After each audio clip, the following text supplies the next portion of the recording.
Hello friends, नमस्ते। मैं Sunita Songra YouTube channel में आप सभी का वेलकम करती हूँ।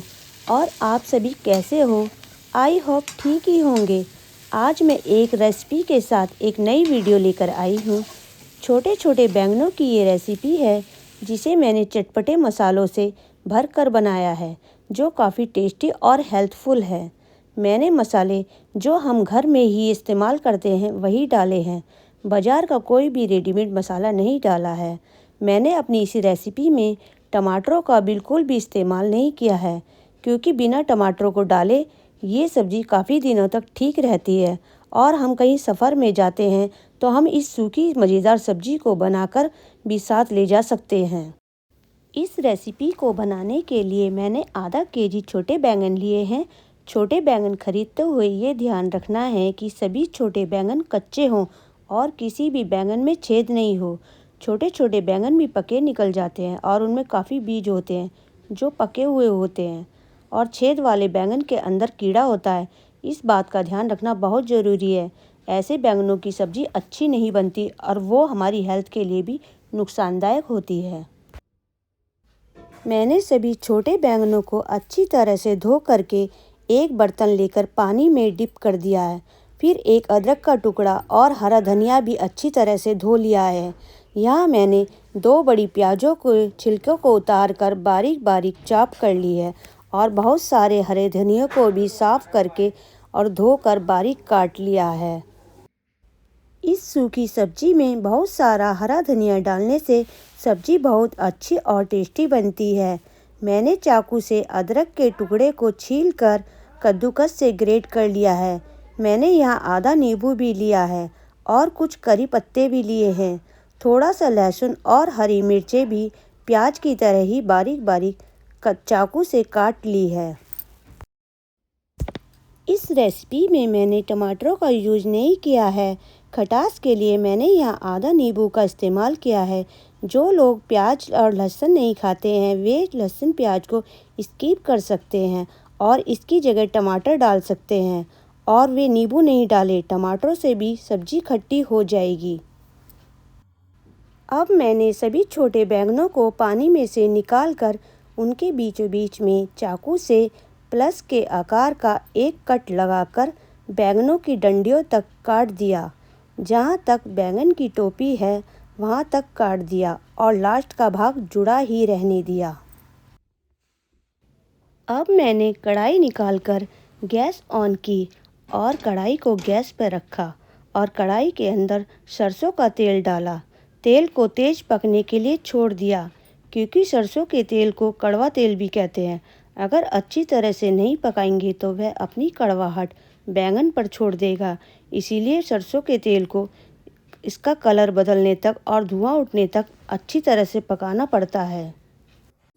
अब मैंने सूखे मसाले निकाले। मसालों में आधा छोटा चम्मच नमक, आधा छोटा चम्मच पिसा हुआ गरम मसाला और आधा छोटा चम्मच लाल पिसी हुई मिर्च, आधा ही छोटा चम्मच पिसी हुई कश्मीरी मिर्च, आधा छोटा चम्मच हल्दी पाउडर और 1 छोटा चम्मच पिसा हुआ धनिया लिया। इसी मसाले को मिक्स करके 1 छोटा चम्मच मसाला अलग कटोरी में निकाल लिया और कटे हुए बैंगन की खुली फाकों में भर कर छिड़क दिया। बैंगन के कटे हुए अंदर के भागों में हल्का हल्का मसाला चम्मच से लगा दिया और बाहर से हाथ से हटा दिया। ऐसा इसीलिए करना पड़ता है बैंगन अंदर से भी चटपटे और मसालेदार बने, नहीं तो ये छोटे बैंगन फीके ही रह जाते हैं। जब हम रोटी से खाते हैं तो वे फीके और मीठे लगते हैं और खाने में ज़रा भी टेस्ट नहीं आता।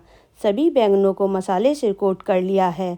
मैंने कढ़ाई में गरम तेल के अंदर एक एक करके सभी बैंगनों को डालना शुरू कर दिया। एक एक करके कढ़ाई में आधे बैंगन आ चुके हैं, यानी कि एक बैच डीप फ्राई के लिए कढ़ाई में आ गया है। मैंने गैस की फ्लेम मीडियम रखी है। इन छोटे बैंगनों को मीडियम गैस करके ही तलना चाहिए, इससे ये थोड़े से पक भी जाएंगे। एक तरफ से ये थोड़े से सिक चुके हैं।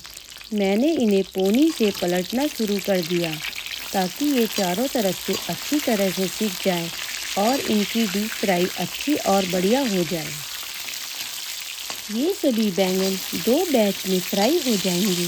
जब तक ये फ्राई होते हैं मैं इन बैंगनों के फ़ायदे और नुकसान भी बताती हूँ। जैसा कि बैंगनों को सब्जियों का राजा कहते हैं, इनमें बहुत सारे विटामिन और पोषक तत्व होते हैं और भरपूर मात्रा में zinc, iron, fibre, vitamin A, vitamin C और vitamin E, vitamin B12, vitamin B2, fatty acid होते हैं। ये स्किन और बालों के लिए तो फ़ायदेमंद होते हैं और शरीर को भी कई समस्याओं से भी दूर रखते हैं। बैंगन के अंदर पानी बहुत होता है, साथ ही फाइबर भी होता है। इसके अंदर कम कैलोरी होती है। इन्हें खाने से पेट भरा हुआ रहता है।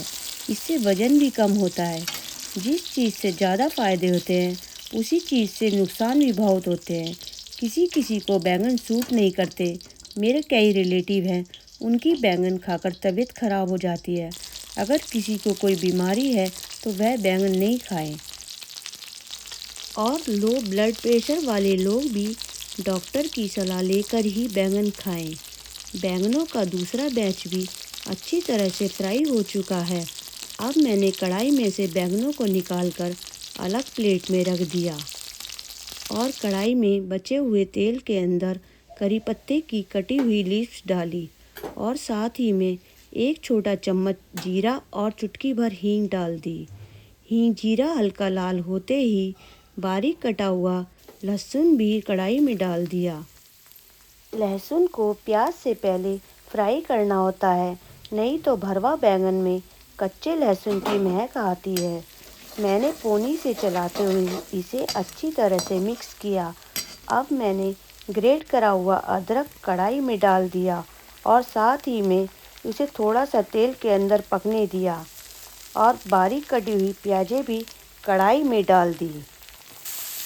मैंने कटी हुई सभी प्याज़ें कढ़ाई में अच्छी तरह से फैलाते हुए डाल दी है और साथ में बारीक कटी हुई हरी मिर्चें भी डाल दी है। मैंने इन सभी को पोनी से लगातार चलाते हुए अच्छी तरह से मिक्स किया। मेरी किसी भी रेसिपी में ज़्यादा तेल नहीं होता है।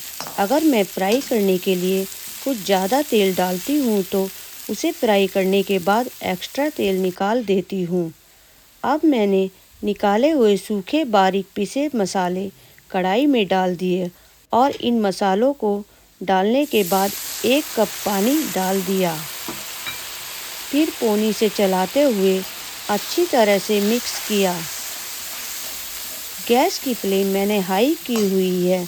थोड़ी सी ही देर में सारा पानी सूख जाएगा। अब मसाले का सारा पानी सूख गया है। मैंने कढ़ाई की फ्लेम धीमी कर दी और पोनी से मसाले को चलाते हुए अच्छी तरह से मिक्स किया। किसी भी टेस्टी सब्जी का राज होता है भुना हुआ मसाला। जितना हम मसाले को पानी डाल डाल कर भूनेंगे उसमें उतनी ही अच्छी खुशबू आएगी और सब्जी भी काफ़ी टेस्टी बनेगी और कच्चे मसाले की हीक भी नहीं आएगी। इसीलिए मसाले को अच्छी तरह से भूनना चाहिए। मसाला अब काफ़ी अच्छी तरह से भून चुका है। देखने से ही पता चलता है मसाला फटकर हल्का सा तेल ऊपर आ गया है। अब मैंने फ्राई करे हुए बैंगनों पर आधा कटा हुआ नींबू लेकर बैंगनों पर निचोड़ दिया। इस तरह नींबू निचोड़कर रस डालने से बैंगन कढ़ाई में जाकर घुलेंगे नहीं और ये थोड़े से सही ही रहेंगे, नहीं तो ये मसाले और पानी के साथ जाकर घुल जाएंगे और फट जाएंगे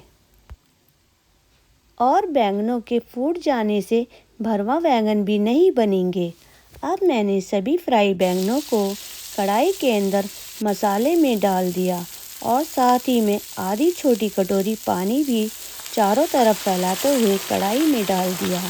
फिर सभी बैंगनों को पोनी से चलाते हुए अच्छी तरह से मिक्स किया ताकि सारा मसाला बैंगनों के कटे हुए भागों में अच्छी तरह से मिक्स हो जाए और लगातार पोनी से चलाती रही। बैंगनों को पहले से ही नींबू डालकर नींबू का कोट कर लिया है, इसीलिए ये मसाले के अंदर नहीं फूटेंगे।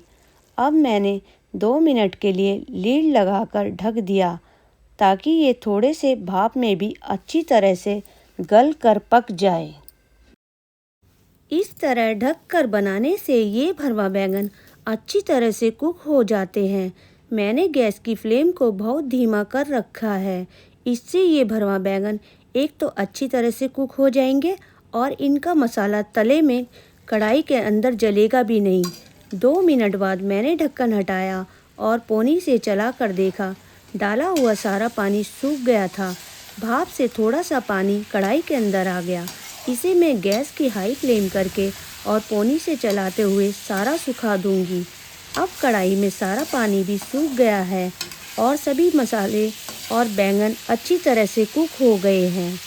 अब आती है हरे धनिए की बारी, जो मैंने पहले ही साफ़ करके और धोकर बारीक बारीक काट रखा था।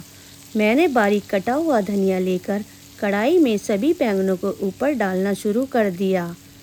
बारीक कटा हुआ धनिया डालने से ये बैंगन बहुत ही हेल्दी और टेस्टी बनते हैं। अब मैंने धनिए को भी पोनी से चलाते हुए बैंगनों और मसाले के साथ मिक्स कर दिया। सभी इंडियन रेसिपीज़ में जब तक हरा धनिया नहीं पड़ता है, उस रेसिपी में जान नहीं डलती है और रेसिपी भी सुनी सुनी रहती है। हरे धनिए की खुशबू से मेरे पूरे किचन में बहुत अच्छी खुशबू आ रही है और भरवा बैंगन के मसालों से भी पूरा किचन अच्छी खुशबू से महक रहा है। अब मेरी भरवा बैंगन की सब्ज़ी बनकर तैयार हो गई है। यह सब्ज़ी सचमुच में बहुत टेस्टी और चटपटी बनी है और यह काफ़ी हेल्थी भी है, क्योंकि इसमें सभी इंग्रेडिएंट बहुत अच्छे और परफेक्ट डाले हैं। इन्हें हम गरम गरम पराठों के साथ खा सकते हैं।